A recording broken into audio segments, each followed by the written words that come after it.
Hi everyone, welcome to Vishnu and Fahab. ఇవాళ వీడియోలో మనం చాలా మందికి తెలియని కొన్ని ఇంట్రెస్టింగ్ ఫ్యాక్ట్స్ గురించి మాట్లాడకపోతున్నాం.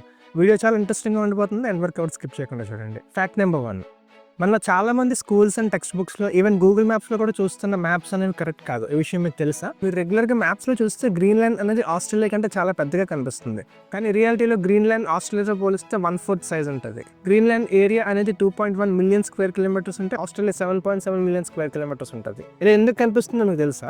యాక్చువల్గా మన ఎర్త్ అనేది స్పెరికల్ షేప్లో ఉంటుంది కదా. స్పెరికల్ షేప్లో ఉండే ఆబ్జెక్ట్స్ని ఫ్లాట్ 2Dలో రిప్రజెంట్ చేయడం చాలా కష్టం అవుతుంది. సో దీనికని ఆ రోజుల్లో చాలా అప్రాక్సిమేషన్స్ ఉండేవి. ఈ రిప్రజెంటేషన్స్లో ఒకటి మెర్కాటర్ ప్రొజెక్షన్. ఈ మెర్కాటర్ ప్రొజెక్షన్ అనేది స్పెరికల్ షేప్లో ఉండే మ్యాప్ని సిలిండ్రికల్ షేప్లో కన్వర్ట్ చేసి దాన్ని ఫ్లాట్ 2D ఆబ్జెక్ట్ కింద మార్చేది. స్పెరికల్ ఆబ్జెక్ట్ని ఇలా ఫ్లాట్ 2Dలో కన్వర్ట్ చేయడం వల్ల ఎర్త్ మిడిల్ పోర్షన్లో ఉండే కంట్రీస్ బాగానే ఉండేవి. కానీ నార్త్ అండ్ సౌత్ పోల్లో ఉండే కంట్రీస్ దీనివల్ల ఎఫెక్ట్ అయినాయి. సో గ్రీన్లాండ్ అనేది ఎక్స్ట్రీమ్ నార్త్ పోల్ దగ్గర ఉండడం వల్ల స్పెరికల్ రిప్రజెంటేషన్ చూస్తే చిన్న ఏరియాలో కనిపిస్తుంది. కానీ దాన్ని 2Dలో కన్వర్ట్ చేసేటప్పుడు డిస్టార్షన్ జరిగి పెద్దగా అనిపించింది మనకి. మనం చూస్తున్న మ్యాప్ యాక్చువల్ కంట్రీ సైజెస్లో కానీ చూస్తే ఎలా ఉంటుంది. సో 16th సెంచరీ నుంచి ఈ మ్యాప్ని మెరైన్ నావిగేషన్కి బాగా ఉపయోగించేవారు. అలా ఇప్పటికీ కంటిన్యూ అవ్వకుంటూ వస్తుంది. ఫ్యాక్ట్ నెంబర్ 2, మనలో చాలా మంది highest mountain in the world అంటే ఆబ్వియస్లీ మౌంట్ ఎవరెస్ట్ అని చెప్తాం. కానీ టెక్నికల్గా మౌంట్ ఎవరెస్ట్ అంటే హైయెస్ట్ మౌంటైన్ కాదు. హవాయిలో ఉంటున్న మౌనా కియా అనే మౌంటైన్ అనేది technically highest mountain in the world. ఈ మౌనా కియా అనేది 10.2 కిలోమీటర్ హైట్ ఉంటుంది. కానీ మౌంట్ ఎవరెస్ట్ అనేది 8.8 కిలోమీటర్ మాత్రమే. కానీ ఎందుకు మనం మౌంట్ ఎవరెస్ట్ హైయెస్ట్ మౌంటైన్ అంటున్నామంటే మన మెజర్మెంట్ అనేది సీ లెవెల్ నుంచి ఉంటుంది. మౌంట్ ఎవరెస్ట్ నుంచి సీ లెవెల్ నుంచి 8.8 కిలోమీటర్ హైట్ ఉంది. కానీ ఈ మౌనా కియా అనే మౌంటైన్ చాలా వరకు కూడా ఓషన్లో సబ్మర్జ్ అయిపోయి ఉంది. దాని బేస్ నుంచి మెజర్ చేస్తే 10 km ఉంటుంది. కానీ ఆల్మోస్ట్ 6 km అందులో ఓషన్లో సబ్మర్జ్ అవ్వడం వల్ల ఓన్లీ 4 km మాత్రమే మనకి సీ లెవెల్ నుంచి హైట్ కనిపిస్తుంది. అందువల్ల సీ లెవెల్ మెజర్మెంట్ తీసుకొని mount Everest highest mountain in the world అని చెప్తున్నాము. ఫ్యాక్ట్ నెంబర్ 3, మనలో చాలా మంది స్కూల్స్కి వెళ్ళేటప్పుడు టై వేసుకుని వెళ్ళే అలవాటు ఉంది కదా.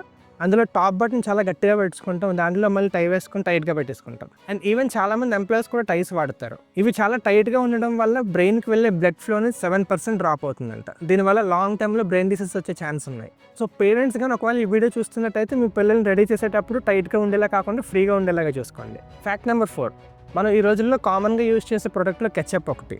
సో ఈ కెచప్ని ఒకప్పుడు మెడిసిన్గా వాడేవారు. ఆ విషయం మీకు తెలుసా? 1830లో డయేరియా, జాండీస్, ఇండైజెషన్ లాంటి కామన్ ప్రాబ్లమ్స్కి ఈ టమాటో కెచప్ అనేది మెడిసిన్గా వాడేవారు. అండ్ ఈవెన్ టమాటో పిల్స్ని కూడా మెడిసిన్గా ఆ రోజుల్లో అమ్మేవారు. అలా కొద్ది రోజులకి ఈ టమాటో పిల్స్లో కల్తీ ఎక్కువైపోవడం వల్ల పిల్స్లో టమాటో కంటెంట్ తగ్గిపోయింది. అలా తగ్గిపోవడం వల్ల ప్రజలు కూడా ఎక్కువ కొనడం మానేశారు. టమాటోని మెడిసిన్లో వాడడానికి కారణం ఏంటంటే బొటానికల్గా చూసుకుంటే టమాటో అనేది ఫ్రూట్. అలా రాను డైలీ లైఫ్లో వంటల్లో ఎక్కువ వాడడం వల్ల టమాటో అనేది వెజిటేబుల్గా మారిపోయింది. ఫ్యాక్ట్ నెంబర్ 5, ఇదొక ఫన్ ఫ్యాక్ట్. మీరు ఎప్పుడైనా మీ ఎల్బోని మీ టంగ్తో టచ్ చేయడానికి ట్రై చేశారా? ట్రై చేయకండి, అది అవ్వదు. ఒకవేళ మీరు ఎవరైనా టచ్ చేసి ఉంటే కామెంట్లో మెన్షన్ చేయండి. ఫ్యాక్ట్ నెంబర్ 6, లయన్, టైగర్ లాంటి వైల్డ్ యానిమల్స్ ఆల్మోస్ట్ రోజుకి 20 hours పడుకుంటాయి. సో ఆ రిమైనింగ్ 3 to 4 hours మాత్రమే హంటింగ్ చేస్తుంది, దానికి కావాల్సిన ఫుడ్ తెచ్చుకుంటుంది. అలా most of the time rest తీసుకొని యాక్టివ్గా ఉంటే ఆ 3-4 hours పనిచేస్తుంది. సో వీటిని చూసి మనం ఒకటి నేర్చుకోవాలి. మనం ఎంతసేపు పనిచేస్తాం అనేది కాదు, ఎంత ఎఫెక్టివ్గా పనిచేస్తాం అనేది పాయింట్. ఫ్యాక్ట్ నెంబర్ 7, మనం రెగ్యులర్గా చూసే కోకోకోలా డార్క్ బ్రౌన్ కలర్లో ఉంటుంది కదా. కానీ ఇది లాంచ్ అయ్యే టైంలో గ్రీన్ కలర్లో ఉండేది, ఎందుకంటే ఆ రోజుల్లో బాటిల్ అనేది గ్రీన్ కలర్లో ఉండేది. ఫ్యాక్ట్ నెంబర్ 8, మనలో స్వెట్టింగ్ వస్తే బాడీ అంతా వెట్ అయిపోతుంది కదా. ఎప్పుడైనా డాగ్స్కి స్వెట్ రావడం చూసారా? రియాలిటీ ఏంటంటే డాగ్స్కి కూడా స్వెట్ వస్తుంది, కానీ మనకు అలా అనిపించదు. ఎందుకంటే డాగ్స్కి స్వెట్ అనేది పాస్ నుంచి వస్తుంది, బాడీ నుంచి రాదు. అందువల్ల మనకి డాగ్స్ స్వెట్ వచ్చినట్టు కనిపించదు. ఫ్యాక్ట్ నెంబర్ 9, మీరు యానిమల్స్కి ఎక్కువ చాక్లెట్స్ పెట్టకూడదు. ఎందుకంటే చాక్లెట్స్ ఉండే కెమికల్స్ అనేవి దాని నర్వస్ సిస్టమ్ డ్యామేజ్ చేసే అవకాశం ఉంది. నర్వస్ సిస్టమ్తో పాటు కిడ్నీస్ అండ్ హార్ట్ మీద కూడా ఎఫెక్ట్ పడుతుంది. సో వీలైనంత వరకు మీరు చాక్లెట్స్ని మీరు పెట్టకుండా చూసుకోండి. ఫ్యాక్ట్ నెంబర్ 10, మనం యావరేజ్గా 1 minute 10 to 20 times బ్రీత్ చేస్తాం. అలాగే బ్రీత్ చేసిన ఒక్కసారికి ఆల్మోస్ట్ 50 types ఆఫ్ బ్యాక్టీరియాస్ మన బాడీలో ప్రవేశిస్తున్నాయి. కానీ మన బాడీకి ఏం కాదు, దానికి రీజన్ మన బాడీలో ఉండే ఇమ్యూన్ సిస్టమ్. సో ఎప్పుడు కూడా మన ఇమ్యూన్ సిస్టమ్ స్ట్రాంగ్గా ఉండి వీక్ అవ్వకుండా ఉండేలాగా ఫుడ్స్ తీసుకోండి. ఇలా ఈ హార్మ్ఫుల్ బ్యాక్టీరియా నుంచి మన బాడీని ప్రొటెక్ట్ చేస్తుంది కాబట్టి మనం ఇమ్యూన్ సిస్టమ్కి థ్యాంక్స్ చెప్పుకోవాలి. That's it for this video. Video నచ్చితే లైక్ చేయండి, మీ ఫ్రెండ్స్ అండ్ ఫ్యామిలీస్కి షేర్ చేయండి. ఇటువంటి ఇన్ఫర్మేటివ్ కంటే మిస్ అవ్వకుండా ఉందంటే మన ఛానల్ సబ్స్క్రైబ్ చేసి పక్కన బెల్ ఐకాన్ పెట్టుకోండి. Thank you all, see you in the next video.